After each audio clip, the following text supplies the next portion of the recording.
From Reuters, top U.S. general outlines initial timeline of U.S. military operation in Iran. Top U.S. General Dan Raisin Kane, chairman of the Joint Chiefs of Staff, on Monday gave an initial timeline and some details on the start of the U.S. military operation in Iran. So far, at the time of the writing, it was 4, but they've actually upped the casualties to 6. U.S. service members have been killed and 4 others remain seriously wounded, the military has said. As of February 27th at 3:38 p.m. Eastern Time, the U.S. Central Command received the final go order from President Donald Trump. Operation Epic Fury is approved. No aborts. Good luck. U.S. forces made final preparations. Air defense batteries checked systems to respond to Iranian attacks. Pilots and crews rehearsed strike packages for the final time. Air crews began loading final weapons. 2 carrier strike groups began to move towards launching points. The first moves were made by U.S. Cyber Command and U.S. Space Command, which worked to disrupt, degrade, and blind Iran's ability to see, communicate, and respond before the attack began. February 28th at 1:15 a.m. Eastern Time, which is 9:45 a.m. Iran time, more than 100 aircraft from land and sea launched, forming a single synchronized wave. The daylight strike was based on a trigger event conducted by the Israeli Defense Forces, enabled by the U.S. intelligence community. This was an apparent reference to Israelis' surprise strike on Iran's supreme leader Ali Khamenei that was aided by U.S. intelligence. All right. So we're going to get into a lot of the things going on. And first off, we're going to talk about the death toll, because one thing the United States, the American people, don't really take kindly to is Americans coming home in body bags. This is the biggest fear that America has. We're extremely concerned with losing lives. That's what I said last week. The U.S. is generally accepting of airstrikes if there are no casualties. And you can see that kind of the evidence for that in the Venezuela operation. The fact that the U.S. went in, did what it wanted to do. No Americans lost their lives. So the approval rating on that was something like 80% or something. 75% of Americans were like, well, that's okay, you know. But it is Rumble wallets. Guys, you're tired of people banning you, blocking you, shutting you down? They want you to own nothing and be happy. Well, Rumble Wallet is a non-custodial means of holding value, storing value, and transferring it to other people, trading. So if you're watching on Rumble and you want to tip, you can use the Rumble Wallet. Rumble's the only company that has stood the test of time, deserving our support in fighting for free speech and freedom to transact and exist as we want. Banks can cancel your account. They can freeze your card. That's why Rumble has launched the Rumble Wallet. It's a wallet that no one can cancel. Supporters can use to instantly tip creators like us here at Timcast without any middleman taking cuts. You control your money, not a bank, not a government, not a tech company, not even Rumble can touch it. It's yours, only yours to protect your future and your family. You can buy and save digital assets like Bitcoin and Tether Gold in one place. Tether Gold is real gold on the blockchain with ownership of physical gold bars. It's not only a wallet to buy and save, but also allows you to support your favorite creators by easily tipping them with a click of a button. And there will be no fees when you tip my channel or others when we receive that tip instantly, unlike other platforms where you got to wait for payouts or there's a lot taken out. So support the show and check out the Rumble Wallet. Make sure you guys download it by going to wallet.rumble.com. Download it today, open an account, step away from the big banks, use wallet.rumble.com, or you can search for them in the App Store. Shout out, Rumble Wallet. We're in a conflict now that is, by the president's own admission, going to be something longer. It's not going to be like just the strikes on Venezuela. The president has already alluded to a expectation of casualties. And within the first couple of days, we had an Iranian missile strike. I believe it was the a U.S. Navy installation in Saudi Arabia, I think. And that's where 6 U.S. service members died. So I'm wondering what you guys think about that. You know, the fact that this is already off to a start where there are Americans that have died. Well, I mean, I think Trump said he's now saying it's going to be 4 weeks, roughly. And it just, whenever I hear these things coming from anybody in the government, it goes straight back to that. Okay, it's 2 weeks to slow the spread. All right, it's 4 weeks to save your grandma. Right? It's the same thing. And so I agree with what you're saying, though, is that when you've got potentially boots on the ground, which means... Well, I don't know about that. And the reason, and I'm going to push back on that just because if you look back at the way that we staged before the invasion of Iraq, if you look back at the way that we staged before the first Desert Storm, it was obvious that there were going to be boots on the ground. The United States doesn't send in ground forces unless there's a Burger King in a trailer right behind them. The logistics are just not there to say that there's going to be boots on the ground. Now, that's not saying that there won't be. That's saying that as of right now, talking about boots on the ground is too early. You would see a massive buildup of logistics before you could realistically predict. Actually, you would see some logistics starting to move before you could realistically predict boots on the ground. Now, again, I'm not saying that it won't happen. I'm just saying that I think that it's early to talk about that kind of stuff. Well, and off your initial point, I mean, with the story, the 6 service members were killed in Kuwait at a base there, and that actually kind of steelmans a little bit what Marco Rubio was saying today about how this strike was actually kind of more preemptive in the sense that they were going to attack us anyway, so we might as well strike first. And this is why I say this kind of steelmans it to a degree, is because the casualties would have been far higher if we didn't anticipate an attack occurring coming from Iran. Again, this is not to sort of say one way or the other if this is a good idea. I certainly don't think so, but the idea, people are saying this is like the service members were killed during the operation. It was actually killed by Iranians striking in Kuwait. Just for clarity, are you saying that the you think the Iranians were going to attack regardless of the U.S. attacking? You think that think that the Israeli strikes would have made the Iranians attack U.S. installations? Yeah, well, I mean, look at what's happening now is the Iranians are striking Gulf states that have zero involvement whatsoever. They struck a French naval base in the UAE. So UAE or either UAE or Qatar, UAE I believe. So it's like clearly Iran has zero geopolitical instincts. Very reminiscent. I know people always compare stuff to World War II, but this actually is very salient. It would be kind of reminiscent of when Japan attacked the Americans at Pearl Harbor. It's like you're just kind of roping in countries that probably otherwise would be slightly aligned, but they wouldn't be all in, and now it forces their hand to go all in. So Iran is rallying the entire Sunni Muslim world against them because while they certainly are empathetic with the Palestinians, they do not like Iran. So, it's forcing them to pick a side, and when you strike them, they're going to side against you. Elaad, is this for Israel?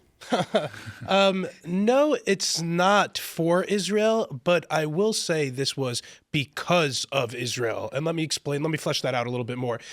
There's been a total and complete reshaping of Middle Eastern geopolitics since October 7th. Who was the original commander? Yahya Sinwar was the original commander who really led Third Worldists astray because this really, again, allowed the reinvigoration of American hegemony, I think, worldwide in the Middle East. And, we're seeing Third Worldists in shambles right now. But ever since the October 7th war failing to achieve their goals of, destroying Israel has managed to take out Hamas in Gaza, Hezbollah in Lebanon, and then Lebanon's actually the government of Lebanon has distanced themselves from Hezbollah, which is worth mentioning. They said to the Israelis, "Look, take out Hezbollah, but don't take out our infrastructure." Sure. And I mean, if I could flesh this out a little bit further, they attacked the Houthis also in Yemen. They also helped assist in. We don't know completely how involved Israel and the Americans were in regime change in Syria, but that happening over the course of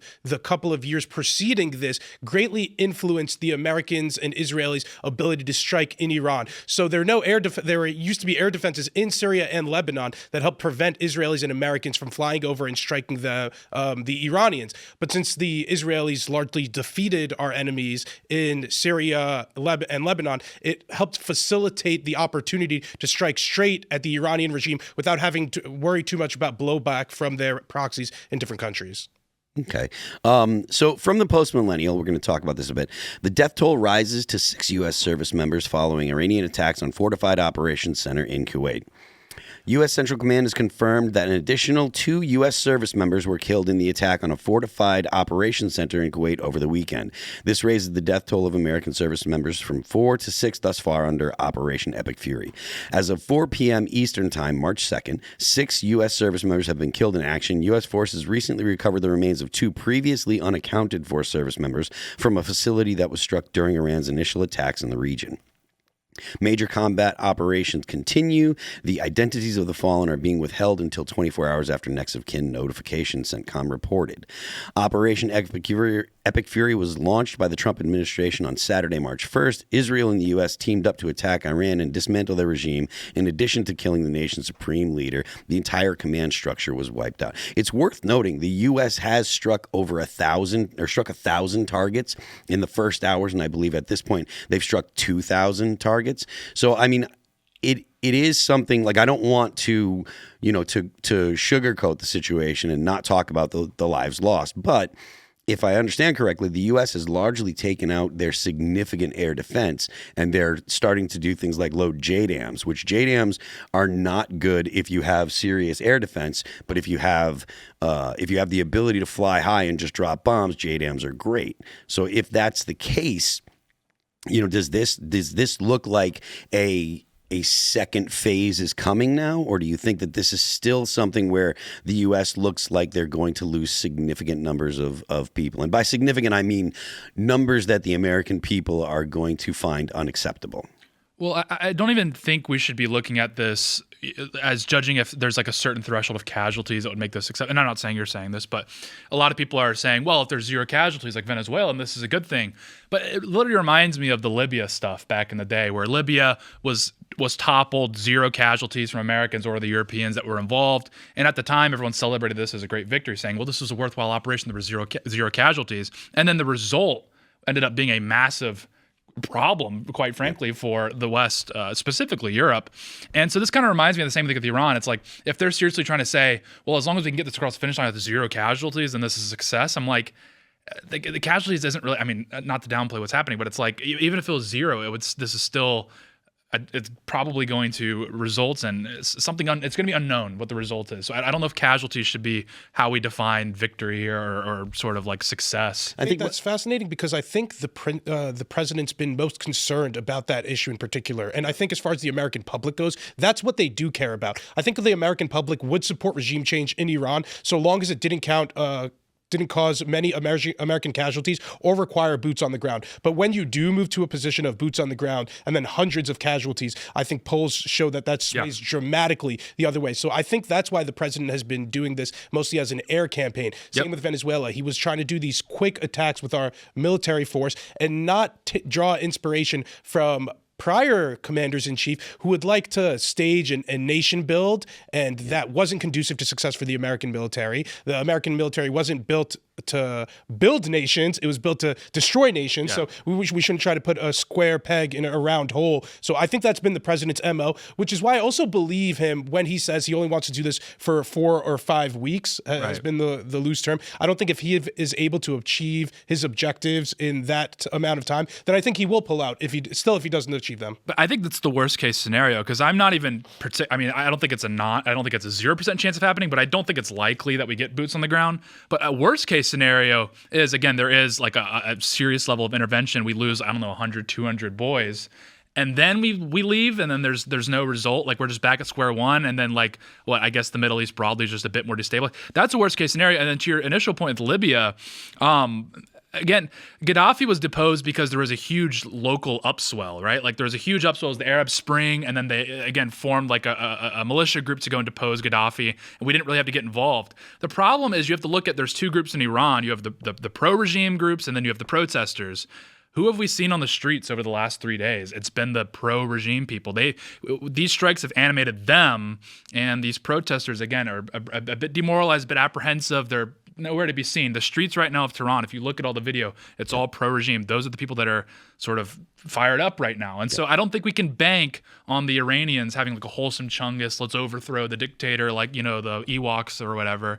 We're not going to get that. Like, the situation is, I think, in Iran, it looks like things are starting to consolidate back around the regime. And so if we are serious about deposing again, deposing the entire regime in Iran, then it's going to have to result in boots on the ground, and that's just unacceptable. So it's like the victory condition needs to be outlined by the Trump administration. What we want needs to be outlined, and we can't have a situation like we outlined where, again, we just keep battering them and we keep losing men, and then in the end we have nothing to show for it. That's a worst case scenario. Yeah, I think that if there's a high, and when I say high, I mean by American standards, a high death toll of Americans, I think that the U.S. is going to broadly really be upset, right? Like there are people, like right now, I think that it's probably unpopular overall.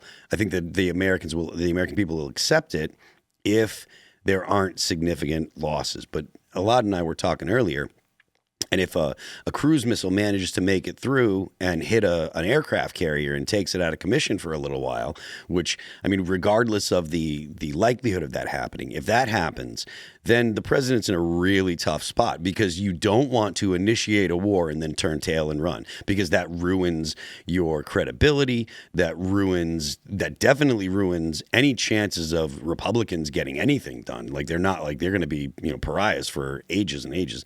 And it'll look like the same kind of thing that happened in Iraq. But at the same time, the American people don't have this. We have never seen at least not since World War II, have we seen an American ship significantly hit. And the meme is, don't F with our boats. Mm-hmm. So if there's an attack on a Navy ship like the Lincoln or something like that, that's successful, I don't think that you're going to see that kind of the American people coalesce and say, yes, let's get them back. I think there's going to be a lot of people that are going to be real PO'd at the Trump administration. They're going to be, what happened? No more wars, which you've already seen that in a certain segment. But I think that those people are going to be really upset, and it's going to cause real problems for accomplishing any goals, and that's going to hurt America significantly. I feel like a major quagmire, and a contradiction in many of the things that the president says, but one thing in particular that he constantly said throughout his time campaigning and while president, it's that the regime in Iran will not be allowed to have nuclear weapons. And then at the same time, he says, no new wars and no Middle Eastern quagmires. And these can't both be true at the same time if the regime chooses to pursue nuclear weapons and he chooses to prevent them. I think that's kind of where we're at the fork in the road on this conversation, too. There's two other things that I also wanted to expand on. Because I asked earlier today, Secretary of War Pete Hegseth had a press briefing where I was able to ask him about whether or not we currently have boots on the ground. Actually, hold on. We've got that video. We'll play that right now. What does it mean to have no boots on the ground? When people hear boots on the ground, hey, let us play the video and then you go ahead and with it, because it's your video. So, Secretary Hegseth, I had two questions for you. First, are there currently any American boots on the ground in Iran?